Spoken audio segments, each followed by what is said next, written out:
يا مساء الهنا والسعادة عليكم. تعالوا بقى شوفوا لي النهاردة الأكل اللي أنا عاملاه.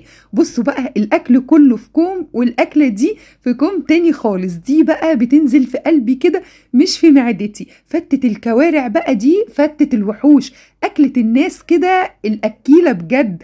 هعلمك النهاردة تعملي ازاي فتة كوارع، بس ايه ملهاش مثيل، هيضربوا بيكي المثل في الشطارة. ولو ولادك ما بيحبوهاش اوعدك بعد ما هيدوقوها من ايديكي هيحبوها جدا وهيدمنوها وهيبقوا عايزينك تعملها لهم على طول. بجد من احلى الوصفات اللي هتجربوها. اقول لكم على حاجه هننافس بيها المطاعم كمان والتحدي، وابقوا تنسونيش في دعوه حلوه كده من القلب. يلا بينا نصلي على الرسول، ولايك وشير للفيديو، كومنت كده حلو منكم للتشجيع. ويلا بينا يا بنات نسمي الله كده، وتعالوا بقى نخش بقلب جامد على الوصفه الرهيبه ديت. اول حاجه هنجيب كده الكوارع، وانا هنا معايا فردة كارع. واهم حاجه تقولي للجزار انا عايزه فردة كارع اماميه، علشان الاماميه بتبقى صغيره يعني ما بتاخدش وقت في السوى زي الخلفيه. ركزي في الكلام كويس. ويكسرها لك وتغسليها كويس جدا بالميه والملح والليمون غسله محترمه، وتنضفيها من اي شعر موجود فيها زي ما شفتوا كده بالظبط. نصفيها، وفي حله بقى فيها ميه بتغلي على النار نسقط الكوارع بتاعتنا. واول لما تغلي هتبصوا تلاقوها عملت الريم اللي شفتوه ده. على طول نجيب بقى كده المعلقه بتاعتنا ونشيل بقى الكوارع دي ونروح نشطفها شطفه حلوه، ونرجع نحط ميه تاني نضيفها على النار تغلي، نرجع الكوارع بتاعتنا كده. هتضمني ان انت هتاخدي احلى شويه شوربه، ولا فيهم بقى زفاره ولا فيهم اي حاجه. انا من الناس اللي بتعشق الشوربه، وطريقتي المعتمده معاكم في اي شوربه: بصل، جزر، طماطم، كرفس، ورق لورا، حبهان، قرنفل، وكمان كبيبه صيني، وكم كده حبه من المستكه، والفلفل والملح بقى بنخليه للاخر، عشان زي ما احنا متعلمين ومتفقين مع بعضينا ان الملح للحمه وللحاجات اللي زي كده بيأخر عمليه التسويه. خليكي ناصحه، حطي الملح في الاخر. نسيبها بقى تستوي كده على نار متوسطه براحتها. ويلا بقى بينا نعمل الصلصه. في حله كده نحط فيها السمنه، وننزل كده بخمس ست فصوص من الثوم المفرومين. اول ما ياخدوا كده اللون الجلد الجميل ننزل عليها بالخل تغلي غلوه، ننزل على طول بالصلصه. وهنا اتدلقوا مني شويه صلصه، اعملوا نفسكم مش واخدين بالكم وعدوها لي يا بنات. نمسح وننضف ونرجع نشتغل ولا كأن في حاجه حصلت.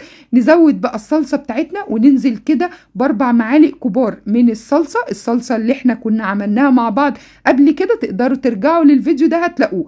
ملح وفلفل، ونقلبها ونسيبها بقى لحد لما تستوي براحتها. نروح بقى نعمل بقى شوية رز، بس ايه شوية رز حكاية. هنحط كده الحلة بتاعتنا على النار، ننزل كده بمعلقتين 3 من السمنة، وعليهم كمان شوية كده من الزيت الصغيرين.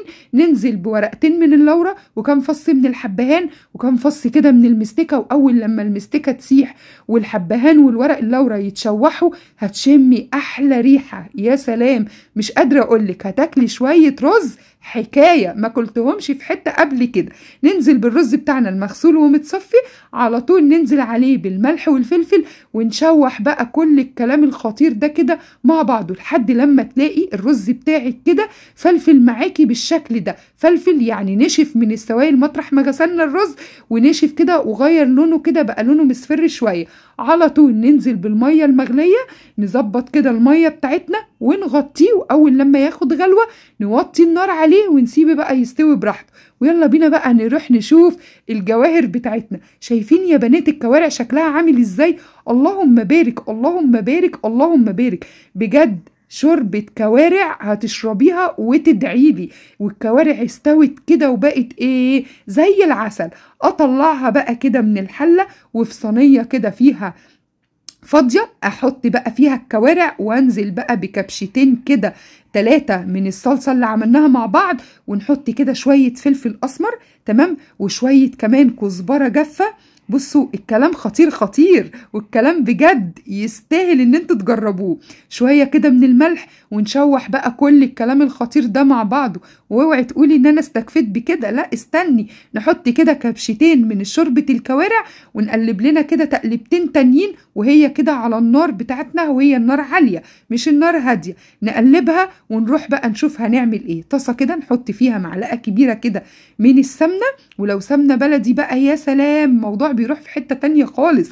3 فصوص كده من الثوم المفرومين ونشوحهم. اول كده لما تاخد كده لون معانا كده خفيف، ننزل كده على طول عليها بمعلقة كده من الكزبرة الجافة. وبعد ما تتشوح كده نشم ريحة الكزبرة، بس اوعي تكون النار عالية عشان الثوم بتتحرق بسرعة. ننزل كده عليها بشوية كده من الخل، تاخد لها كده غلوة والمكونات تتعرف على بعضيها. ويلا بقى بينا يا ست الكل على الكوارع بتاعتنا، وانزلي بقى بالطشة الخطيرة دي وشميلي بقى احلى ريحة. عايزة اقولك ان جوزك وولادك من وهم جايين من اول الشارع هيبقوا شامين ريحة الاكل الخطير دوت. هقولك ايه بس، هقولك ان الجيران ممكن يخبطوا عليكي من حلاوة الريحة. صدقيني دي احلى فتة هتاكليها في حياتك. نسيبهم بقى كده يغلوا على النار غلوتين مع بعض، ويلا بقى بينا نحمص العيش بتاعنا. ده عيش بلدي وانا مقطعاه كده ومحمصاه في قلب الفرن. ناخده كده على الصينيه بتاعتنا، معلقه كده من السمنه، ونشوح بقى الكلام الخطير ده مع بعض، وننزل عليه بفصين من الثوم، ونشوح كده تشويحه بسيطه بس هدي النار علشان خاطر العيش ما يتحرقش منك. وممكن كمان تحطي العيش تحطي له سمنه وتدخليه الفرن ويتنشف مع بعضه. بس انا بحب التركات دي بتديني تطعيمه احلى للفته بتاعتنا. ننزل بقى كده بكبشه من الصلصه، ونقلب بقى العيش مع الصلصه مع الثوم، ونرش كده كبشتين من الشوربه بتاعت الكوارع. ويا سلام كده بقى عندك العيش بتاع الفتة بقى جاهز. شايفين العيش شكله خطير ازاي، ولا ريحته وطعمه الله اكبر عليه، ما شاء الله عليه. نقدمه بقى في السرفيس، والرز بقى المفلفل الخطير اللي بالمستكة والحبان بتاعنا. بصوا شايفين مفلفل ازاي، ما شاء الله تحفة. الريحة مش قادرة اقول لكم وهم. نحط بقى كده الرز بتاعنا ونظبطه بالشكل ده. واهم حاجه التقديم يا بنات، قدموا كده الحاجه بتاعتكم، ما تبقوش تعبانين فيها ومكلفين وصارفين وتعبانين في الحاجه وفي الاخر تقدموها اي كلام. اهتموا بالتقديم، لان العين بتاكل قبل البق. ده بصدقوني اللي هيخلي اللي يشوف الحاجه كده تعجبه على طول، ويحس ان انتوا عملتوا الحاجه كده بحب، وان انتوا بجد مهتمين وانتوا بتعملوا الحاجة. نحط بقى كده الصلصة بتاعتنا ونظبط كده الدنيا، ونجيب بقى الكوارع بقى الخطيرة خطيرة خطيرة خطيرة من هنا للسنة الجاية، ونحط كده الكوارع بتاعتنا. اللهم بارك اللهم بارك، احلى حتة كوارع هتاكليها بجد. لا تقوليلي بقى اي مصمت ولا مطعم ولا اي حاجة، احنا بننافس المطاعم والتحدي. ورشي بقى كده رشة كده من الصلصة الخطيرة بتاعت الكوارع، وبصي بقى ما شاء الله عليها، حاجة كده تفتح النفس يا بنات والله. ونقدم بقية الكوارع كده في قلب الطبق. بصوا عايزة اقولك لو انتي مش بتحبيها بعد الفيديو ده هتقومي بسرعة تروحي تجيبي فردة كوارع وتعمليها في العيد لولادك، بجد هيعشقوها ويقولولك تسلم ايديكي. شايفين؟ وشوية الشوربة بقى الرايقة، وبجد ألف هنا وصحة على قلوبكم، وأقول لكم كل سنة وانتم طيبين.